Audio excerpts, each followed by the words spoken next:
بسم اللہ الرحمن الرحیم۔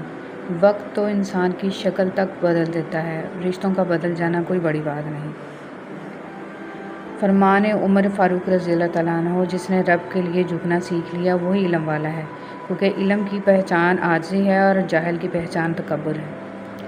زندگی میں اپنا پن تو ہر کوئی دکھاتا ہے، لیکن اپنا ہے کون یہ وقت بتاتا ہے۔ زیادتی اتنی ہی کرو جتنی خود بھی آئے تو جھیل سکو، اور صبر اتنا ہی سمیٹو جتنا خدا کا عذاب برداشت کرنے کی طاقت رکھتے ہو، کیونکہ صبر کرنے والے کا معاملہ اللہ رب العزت کا معاملہ بن جاتا ہے۔ حضرت علی رضی اللہ تعالیٰ عنہ نے ارشاد فرمایا، جو بہت اچھا لگے اسے بہت کم ملا کرو، اور جو انتہا سے زیادہ اچھا لگے اسے صرف دیکھا کرو، اور جو دل میں سما جائے اسے صرف یاد کیا کرو، کیونکہ جو جتنا قریب ہوتا ہے دنیا اسے اتنا ہی دور کر دیتی ہے۔ نصیحت کیجیے مگر شرمندہ نہ کیجیے، مقصد دستک دینا ہوتا ہے، دروازہ توڑنا نہیں۔ انسانیت وہاں دم توڑ دیتی ہے جب ایک انسان کی مصیبت دوسرے کے لیے تماشا بن جاتی ہے۔ اللہ کے خزانوں میں سب سے قیمتی چیز ہدایت ہے۔ عبادات ضرور کیجیے مگر معاملات پر بھی توجہ دیں۔ کعبے کے چکر لگانے سے لوگوں کو دیے ہوئے چکر معاف نہیں ہو جاتے۔ پریشان ہونے والوں کو کبھی نہ کبھی سکون مل ہی جاتا ہے، لیکن پریشان کرنے والے ہمیشہ سکون کی تلاش میں ہی رہتے ہیں۔ وہ دھاگا جسے بار بار کاٹا اور جوڑا جائے وہ دھاگا نہیں رہتا بلکہ گانٹھوں کا ٹکڑا رہ جاتا ہے۔ اسی طرح رشتوں میں احتیاط کریں، ورنہ بار بار کاٹے اور جوڑے جانے سے رشتے بھی صرف نام کے رہ جائیں گے۔ لوگوں کا بس نہیں چلتا، ورنہ راہ چلتے لوگوں کو روک کر کہیں کہ ہم تم سے بہتر ہیں۔ مخلص ہونا دنیا کا سب سے زیادہ پرکشش جذبہ ہے۔ آپ کسی کو کچھ نہیں دے سکتے مگر اچھے الفاظ تو دے سکتے ہیں نا۔ الفاظ لہجہ نہیں رکھتے مگر تاثیر تو رکھتے ہیں۔ شاید آپ کے الفاظ کسی کے لیے راحت، کسی کے لیے شفا، اور کسی کے لیے امید، کسی کا مرہم اور کسی کے لیے راہ نجات بن جائیں۔ ایسے لوگوں کو اللہ ذریعہ بنا دیتا ہے اپنے تک پہنچنے کا۔ یقین جانیں وہ لوگ خوش نصیب ہوتے ہیں جن کے الفاظ لوگوں کے دلوں میں رقم ہو جاتے ہیں۔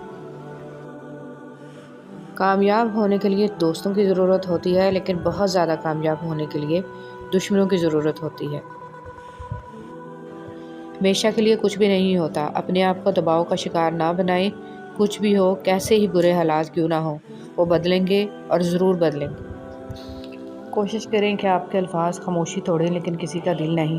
لوگ دیکھتے ہی نہیں اور بول کر چلے جاتے ہیں، اس کے بعد سننے والا اٹھ کر کھڑا ہی نہ ہو سکے۔ زمین کے اوپر کوئی بھی عمل کرنے سے پہلے کچھ لمحے کے لیے صرف ایک بار سوچیں کہ ہمارا یہ عمل زمین کے نیچے ہمارے لیے کس نتیجے کا باعث ہوگا۔ کسی پہ زیادہ یقین نہ کریں، کیونکہ لوگ قرآن اٹھا کر بھی جھوٹ بولتے ہیں۔ اپنی خوشیاں اور غم اپنے تک محدود رکھیں، کیونکہ لوگ خوشیوں کو نظر لگا دیتے ہیں اور دکھوں میں مزید دکھ دیتے ہیں۔ مخلص رہیں لیکن کوئی بھی توقع نہ رکھیں، کیونکہ آپ کی مخلصی منہ پر مار دی جاتی ہے۔ جن کے دلوں میں رحم، طبیعت میں سادگی، احساسوں میں خلوص، ملنے میں اپنا پن، دلوں میں محبت اور سوچوں میں سچائی ہے، ایسے انسانوں کا وجود اللہ کی طرف سے مخلوق کے لیے نعمت ہے۔ دعا دینا سیکھیں، آگے بڑھ کر سہارا دینا سیکھیں، دوسروں کے غم کو محسوس کرنا سیکھیں، اپنی اس میں کو ختم کرنا سیکھیں۔ زندگی چند لمحوں کا کھیل ہے، اس میں مسکرانا، دوسروں کے چہرے پر مسکراہٹ لانا سیکھیں، دوسروں کے ساتھ شفقت کرنا سیکھیں، فقط اللہ کی رضا کے لیے۔ جس دن آپ کو یہ پتہ چل جائے کہ بعض کاموں کا آپ کی مرضی سے نہ ہونا آپ کے لیے کتنا بہتر ہے، اس دن آپ کی بے سکونی ختم ہو جائے گی انشاءاللہ۔ اگر تمہیں ایک دوسرے کے اعمال کا پتہ چل جائے تو تم ایک دوسرے کو دفن بھی نہ کرو۔ اللہ نے تمہارے عیب چھپا رکھے ہیں، اس پر شکر ادا کرو۔ انسان کو کبھی بھی اپنے مخلص، پازیٹیو، ہمدرد ہونے پر افسوس نہیں کرنا چاہیے۔ ان سب خوبیوں کا صلہ اسے اگلے جہاں میں ملنا ہے۔ ان اوصاف پر خود پر فخر بھی نہیں کرنا چاہیے، بلکہ الحمدللہ کہنا چاہیے کہ ہم بہترین خوبیوں کے مالک ہیں۔ کوئی آزمائش خالی ہاتھ نہیں جاتی، کبھی یہ صلہ دے جاتی ہے اور کبھی ٹل جاتی ہے، کبھی اللہ کے ہاں مقبولیت دے جاتی ہے اور کبھی دعا کرنے کا سلیقہ دے جاتی ہے۔ اللہ سبحانہ و تعالیٰ جو آزمائشیں بندے پہ ڈالتا ہے، ان میں سے کوئی ایک بھی انسان کو خسارے میں نہیں ڈالتی۔ زبان پہ شکر رکھیں، اللہ تعالیٰ بڑا مہربان ہے۔ الحمدللہ رب العالمین۔ رسول صلی اللہ علیہ وسلم نے فرمایا جب بھی کوئی آدمی صدقہ کرتا ہے تو وہ 70 شیطانوں کے جبڑے توڑ دیتا ہے۔ جس شخص سے حسد کیا جاتا ہو اس کے لیے سلامتی کی راہ یہ ہے کہ وہ حاسدوں سے اپنی نعمت کو چھپائے، جیسے یعقوب علیہ السلام نے اپنے لختے جگر یوسف علیہ السلام کو خواب مخفی رکھنے کی نصیحت کی تھی۔ حقیقت، کوئی عرس کا لنگر نہیں کھاتا تو کوئی میلاد کا اور کوئی محرم کی نیاز نہیں کھاتا، لیکن غریب کا حق اور حرام کی کمائی سب کے سب کھا جاتے ہیں۔ کچھ لوگ اپنی اکڑ کی وجہ سے قیمتی شے کھو دیتے ہیں اور کچھ لوگ رشتے بچاتے بچاتے اپنی قدر ہی کھو دیتے ہیں۔ حضرت امام جعفر رضی اللہ تعالیٰ عنہ نے فرمایا بندے کا ایمان جتنا زیادہ ہوگا اس کے رزق میں تنگی بھی اتنی ہی زیادہ ہوگی۔ انسان بھی عجیب ہے، دعا کے وقت سمجھتا ہے کہ اللہ بہت قریب ہے اور گناہ کے وقت سمجھتا ہے کہ اللہ بہت دور ہے۔ آسانی کا انتظار کرنا بھی عبادت ہے کیونکہ آزمائش ہمیشہ نہیں رہتی۔ بہترین صبر وہ ہے جس میں لوگوں سے شکایات نہیں کی جاتی۔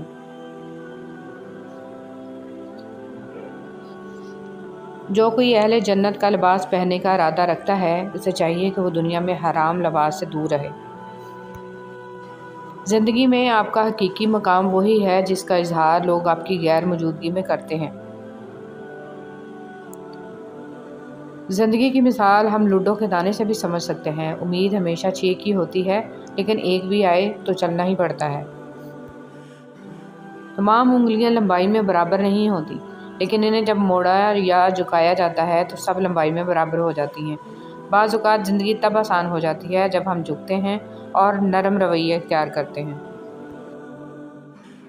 ہاتھ چھوڑ دینے والے کی اپنی اذیت ہے اور ہاتھ چھڑا لینے کی اپنی کہانی ہے، لیکن اس عمل میں محبت یتیم ہو جاتی ہے۔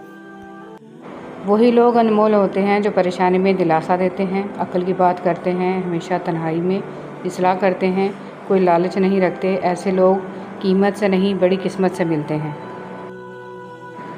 دنیا میں سب سے زیادہ لکھی جانے والی کتاب ہمارا نامہ اعمال ہے اور روز قیامت سب سے زیادہ پڑھی جانے والی کتاب بھی ہمارا نامہ اعمال ہی ہوگا۔ اپنی اس کتاب کی مصنف ہم خود ہی ہیں، لہٰذا ہمیں اس پر محنت کرنی چاہیے اور اس کو سنوارنا چاہیے۔ دلوں کو جوڑو جہاں تک تمہارا بس چلے، انہیں توڑو مت۔ دل جوئی کرنا ایسی نیکی ہے جو انس و محبت کا باعث ہے اور دل آزاری کرنا ایسا گناہ ہے جو وحشت و نفرت کا باعث ہے۔ آپ زبردستی کسی کو 2 کاموں کے لیے مجبور نہیں کر سکتے، ایک محبت اور دوسرا عبادت۔ دونوں دل سے ہوتی ہیں اور دونوں کا رشتہ روح سے جڑا ہوتا ہے۔ مجھے دنیا میں مقبولیت نہیں بس اللہ سے قبولیت چاہیے۔ اس کے نزدیک ضابطے بہت الگ ہیں۔ جانچنے اور پرکھنے کے لیے وہ دل دیکھتا ہے، صورت نہیں۔ وہ نیت دیکھتا ہے، عمل نہیں۔ وہ کوشش دیکھتا ہے، نتیجہ نہیں۔ وہ معیار دیکھتا ہے، مقدر نہیں۔ قیامت کی نشانی۔ رسول صلی اللہ علیہ وسلم نے فرمایا زمانہ جلدی جلدی گزرے گا اور دین کا علم دنیا میں کم ہو جائے گا، دلوں میں بخیلی سما جائے گی اور لڑائی بڑھ جائے گی۔ نیکیوں میں انتھک محنت کے بعد روز قیامت کوئی دوسرا آئے اور آپ کی ساری نیکیاں بغیر کسی جدوجہد اور کوشش کے لے جائے، حالانکہ اس دن آپ کو اس کی سخت ضرورت ہو، تو کیا خیال ہے؟ جی ہاں، غیبت کا یہی انجام ہے۔ عجب فیض ہے میرے نبی صلی اللہ علیہ وسلم کی محبت کا، درود ان پہ پڑھتا ہوں، رحمت مجھ پہ برستی ہے، صلی اللہ علیہ وآلہ وسلم، صلی اللہ علیہ وآلہ وسلم۔ اللہ سے مانگنا کبھی مت چھوڑنا، اللہ نے تو ابلیس کو بھی دے دیا جو اس نے مانگا۔ تم اپنے آپ کو کتنا ہی گناہ گار سمجھتے ہو، اللہ کو پکارنا مت چھوڑنا۔ نبی کریم صلی اللہ علیہ وسلم کے بھائی، نبی کریم صلی اللہ علیہ وسلم نے فرمایا میں چاہتا ہوں کہ اپنے بھائیوں کو ملوں۔ صحابہ کرام رضی اللہ تعالیٰ عنہ نے کہا کہ ہم آپ کے بھائی ہی ہیں۔ آپ صلی اللہ علیہ وسلم نے فرمایا تم تو میرے ساتھی ہو، میرے بھائی تو وہ ہیں جو بن دیکھے مجھ پر ایمان لائیں گے۔ اچھے ہیں وہ لوگ جو زندگی کی تلخیوں کی وجہ سے خود تلخ نہیں ہوتے، جو ہر وقت مسکراتے اور ہلکے پھلکے انداز میں بات کرتے اور سنتے ہیں۔ یقین جانیے زندگی انہی لوگوں کی وجہ سے خوبصورت۔ تہجد کی کہانی۔ اگر تہجد میں سورہ یاسین پڑھ کے دعا مانگی جائے تو وہ دعا بھی انشاءاللہ قبول ہوگی، کیونکہ ایسے 3 دل ملتے ہیں، رات کا دل، قرآن کا دل اور انسان کا دل، اور 3 دلوں کا ملنا قبولیت کا سبب بنتا ہے انشاءاللہ۔ زندگی کا ایک کڑوا سچ، ہر کوئی چاہتا ہے کہ اسے کامیابی ملے، لیکن جب مسجد سے آواز آتی ہے حی علی الفلاح، آؤ کامیابی کی طرف، تو کوئی زحمت نہیں کرتا کہ جس چیز کو وہ ساری زندگی ہر جگہ تلاش کرتا رہا ہے وہ اسے اپنی طرف بلا رہی ہے۔ توبہ کا آنسو بھی کمال کا آنسو ہوتا ہے، گرتا یہ باہر ہے اور صفائی اندر کی کر دیتا ہے۔ کڑوا سچ، رمضان وہ واحد مہینہ ہے جس میں آخرت کا سامان سستا اور دنیا کا سامان مہنگا ہو جاتا ہے۔ نماز اشراق کی فضیلت، رسول صلی اللہ علیہ وسلم نے فرمایا، جس نے نماز فجر جماعت سے پڑھی پھر بیٹھ کر اللہ کا ذکر کرتا رہا یہاں تک کہ سورج نکل گیا، پھر اس نے 2 رکعتیں پڑھی تو اسے 1 حج اور 1 عمرے کا ثواب ملے گا۔ رسول صلی اللہ علیہ وسلم نے فرمایا، ایک شخص راستے پر چل رہا تھا کہ اس نے وہاں کانٹے دار ڈالی دیکھی، اس نے اسے اٹھا لیا تو اللہ تعالیٰ نے اس کا یہ عمل قبول کیا اور اس کی مغفرت کر دی۔ زندگی میں جب ایسا لگے کہ اب کچھ باقی نہیں رہا تو اس احساس کے ساتھ زندگی گزار دو کہ 1 قدم اور، بس 1 قدم اور۔ انسان کو اپنے اوپر غرور اور تکبر نہیں کرنا چاہیے، اللہ تعالیٰ کی لاٹھی بڑی بے آواز ہے، جب اس کی پکڑ ہوتی ہے انسان تباہ و برباد ہو جاتا ہے۔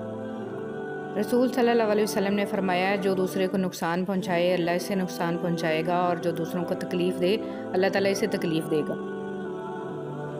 صبر ایک عظیم نعمت، رسول صلی اللہ علیہ وسلم نے فرمایا، جو شخص اپنے اوپر زور ڈال کر بھی صبر کرتا ہے تو اللہ تعالیٰ بھی اسے صبر و استقلال دے دیتا ہے، اور کسی کو بھی صبر سے زیادہ بہتر اور اس سے زیادہ بے پایہ خیر نہیں ملی۔ صبر تمام نعمتوں سے بڑھ کر ہے۔ قبر کی سختی، نبی کریم صلی اللہ علیہ وسلم نے فرمایا، میں نے قبر سے زیادہ کوئی اور بھیانک منظر نہیں دیکھا، یا اللہ قبر کی سختی سے ہماری حفاظت فرما۔ سفید لباس، نبی کریم صلی اللہ علیہ وسلم نے فرمایا، سفید کپڑے پہنو کہ یہ زیادہ پاکیزہ اور عمدہ لباس ہے۔ رسول صلی اللہ علیہ وسلم نے ارشاد فرمایا، میری امت میں سب سے زیادہ مجھے پیارے وہ لوگ ہوں گے جو میرے بعد آئیں گے، لیکن ان کی تمنا ہوگی کہ کاش اپنے گھر والے اور مال کے بدلے میں میرا دیدار کر لوں۔ حضرت علی رضی اللہ تعالیٰ عنہ نے فرمایا، اچھے لوگوں کا تمہاری زندگی میں آنا تمہاری قسمت ہوتی ہے اور انہیں سنبھال کر رکھنا تمہارا ہنر۔ ہم چاہتے ہیں جو برا کرے یا جو برا ہو اس کے ساتھ اس سے بھی زیادہ برا ہو، بس ایک سی خواہش کی وجہ سے ہم اس برے انسان سے بھی زیادہ برے بن جاتے ہیں۔ اس کو معاف کر کے معاملہ اللہ پاک پہ چھوڑیں، یہی صدا اس کے لیے کافی ہے۔ ہر صبر کی ایک کہانی ہے، ہر دعا کی ایک منزل بھی۔ یہ نہ سوچنا کہ تمہارا یہ صبر بغیر پھل کے ہی رہ جائے گا، کبھی یہ گمان نہ کرنا کہ تمہاری دعائیں ضائع ہو جائیں گی۔ یاد رکھو، جس رب سے تم نے امید لگا رکھی ہے وہی تمہارے حالات کو بدل دینے پر بھی قادر ہے۔ اللہ سے اس قدر قریب ہو جاؤ کہ تم دعا مانگو تو فرشتے آمین کہیں۔ اگر آپ نظر انداز کرنے کے عادی نہیں تو آپ بہت کچھ کھوئیں گے، سب سے پہلے اپنا سکون۔